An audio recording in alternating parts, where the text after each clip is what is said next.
Welcome back to our continued discussion of gravity. As we have already mentioned,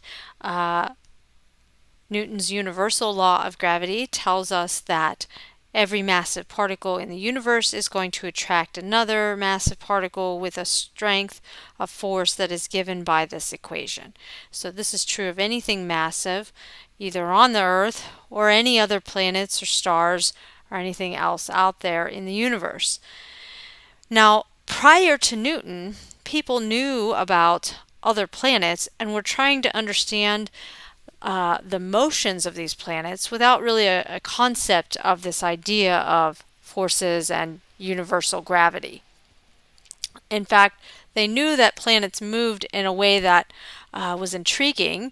The word planet comes from the etymology, which means wandering star, because the motion of the planet over the course of a year does not always align with the motion of planets, of stars. So you might see that the planet's position is changing with respect to other stars and even performing a loop-de-loop apparently in the night sky.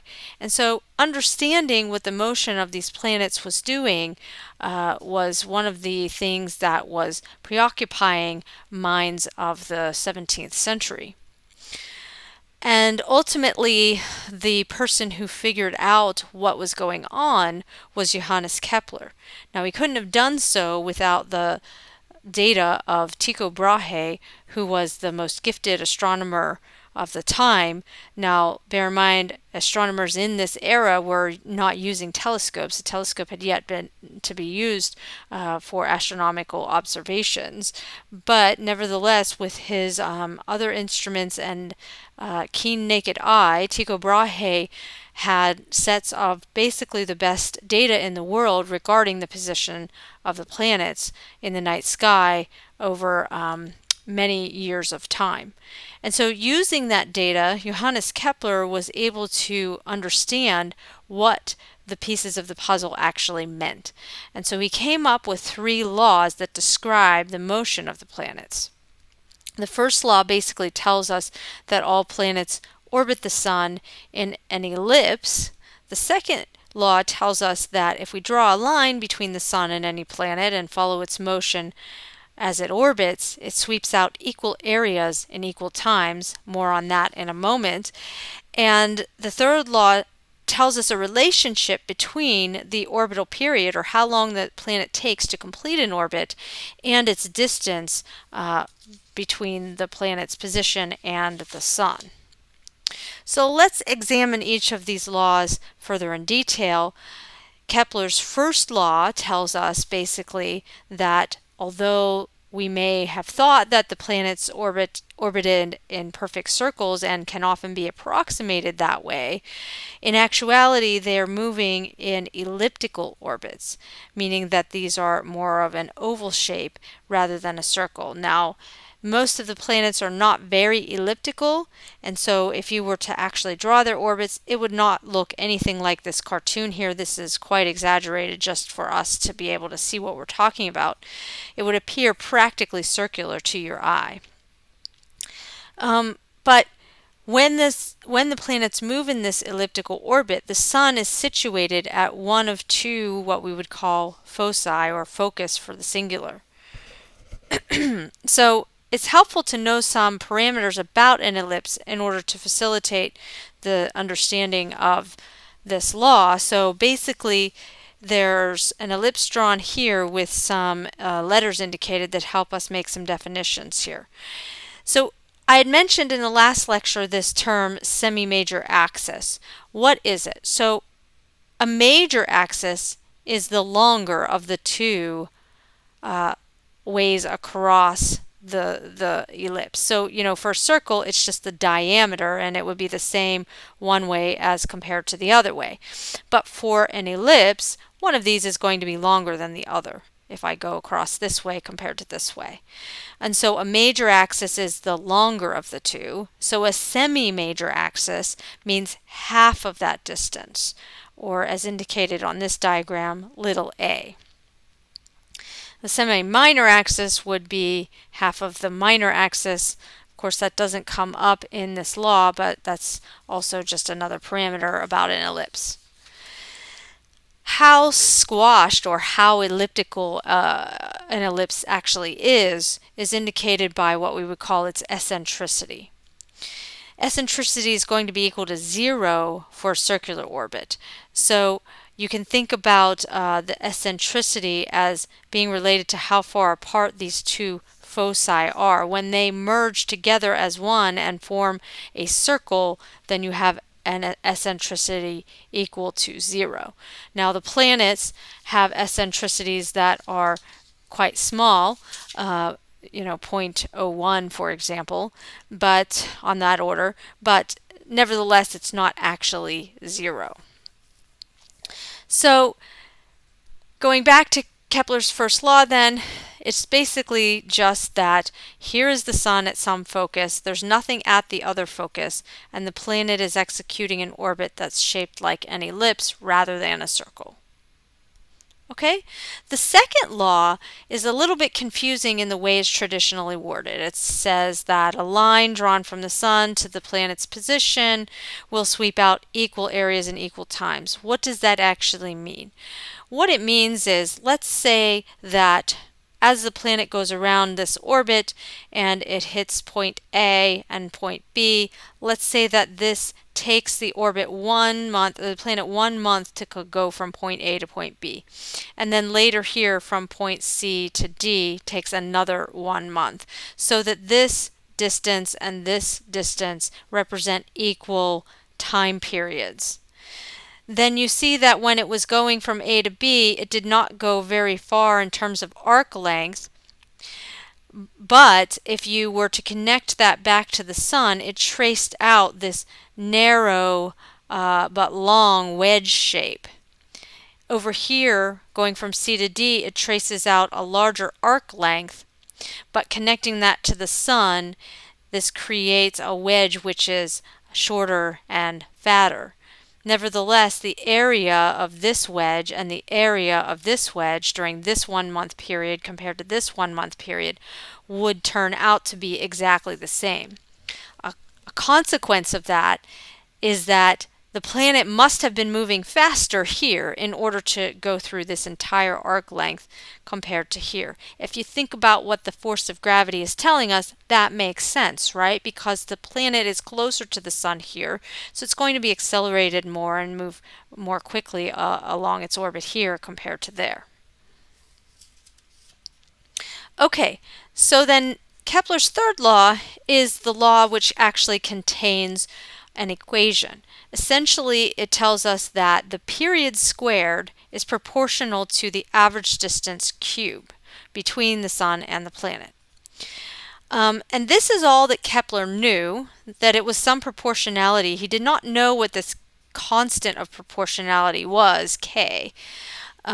But with an understanding of Newton's laws, we can actually figure out what that constant of proportionality is using the universal law of gravitation. Specifically, let's take, for example, and approximate that the orbits are circular, even though I just told you they are not. This is good enough for an approximation. And we're going to take the universal law of gravity and we're going to set it equal to centripetal force for a circular orbit.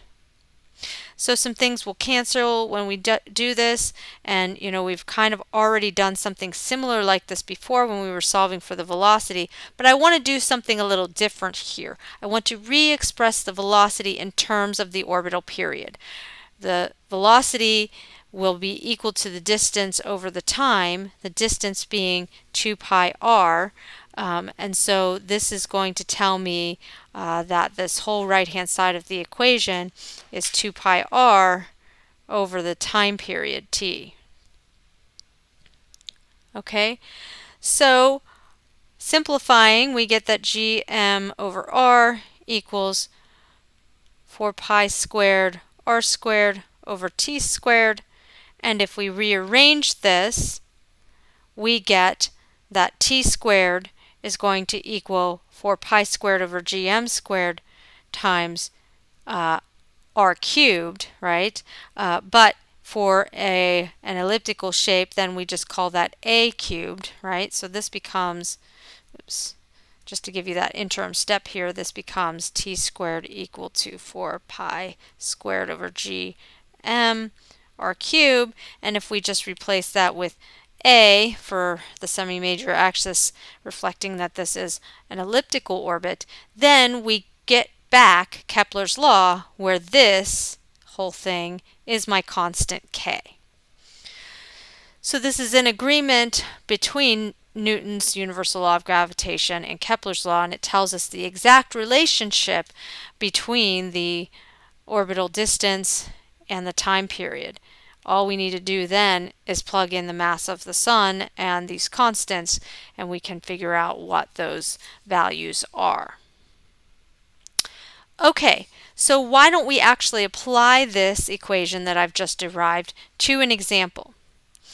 Instead of orbiting the sun, though, we are going to look at orbiting the Earth. Essentially, the same Kepler's law applies when you're orbiting any massive body. So in the previous equation that we just had, I will plug in the mass of the Earth when I need to, rather than the mass of the sun. You just plug in whatever's being orbited, not what's orbiting, because that is the thing that was canceled out here. Okay, so let's take the example of a geosynchronous orbit of a satellite, and we know that in this geosynchronous orbit, we want it to have the same time period for its orbit as what the Earth has, and so that amounts to 24 hours. So if we take that time period of 24 hours and we express it as seconds, we get 86,400 seconds. And then we're going to use Kepler's third law here and equate that to the square root of everything that's in here, because t squared is equal to this. Okay, if I solve that for the semi-major axis, I find that the distance is going to be 415,000 kilometers. So that's the magical distance that I need to be in order to execute a geosynchronous orbit, in order to get this to synchronize with the period of rotation of the Earth. And a related question might be, well, what is the speed that the satellite is going if it's at this location? Remember that we said that for a circular orbit, the speed that you need, the velocity that you need, depends upon your height above the Earth. So at this distance, that amounts to a speed of 3 kilometers per second. Okay, so I want to go back for a minute to something that we had discussed before about the constant little g that we've been using is 9.8 meters per second squared, and we talked about how we can actually compute that using Newton's second law along with the universal law of gravity, and we said that we could generalize it to any planet and plug in the parameters of that planet's mass and radius in order to arrive at a little g on that planet and figure out what the acceleration rate would be there. So I want you to think about this even more generally. This equation here actually could be thought of as a generic equation, which is a function of m and r. And if we think about it that way, what is this equation actually describing? It is describing something that we would call a gravitational field. So what is a gravitational field? So this concept of a field is going to be very important to you when you take Physics 2. You're going to have to deal with it a lot, and so it's in your best interest to try and start thinking about it now. But let's ask ourselves, what is a gravitational field? So I can represent a field in a couple different ways. This equation gives me some representation of what happens in that field. Another way to represent it would be with this picture here, where I indicate with arrows what the little g is doing at any point in space in the proximity of some massive object. Notice that the arrows here are smaller than the arrows here, for example. That's because this thing drops off like 1 over r squared. So if I take a little region right here within this square, what is happening there? What's happening is that there is some physically real presence that we can call a field. And it's real in the sense that it carries with it an energy that gravitationally attracts things, and also, as we're going to learn in the next lecture, even warps what we would call space-time in this vicinity. And so if it carries energy, that is evidential that there's some sort of physically real meaning to this field. I want to explore this field in greater depth in future lectures, and we'll do some more discussion and examples related to it then, but I wanted you to at least start thinking about it now.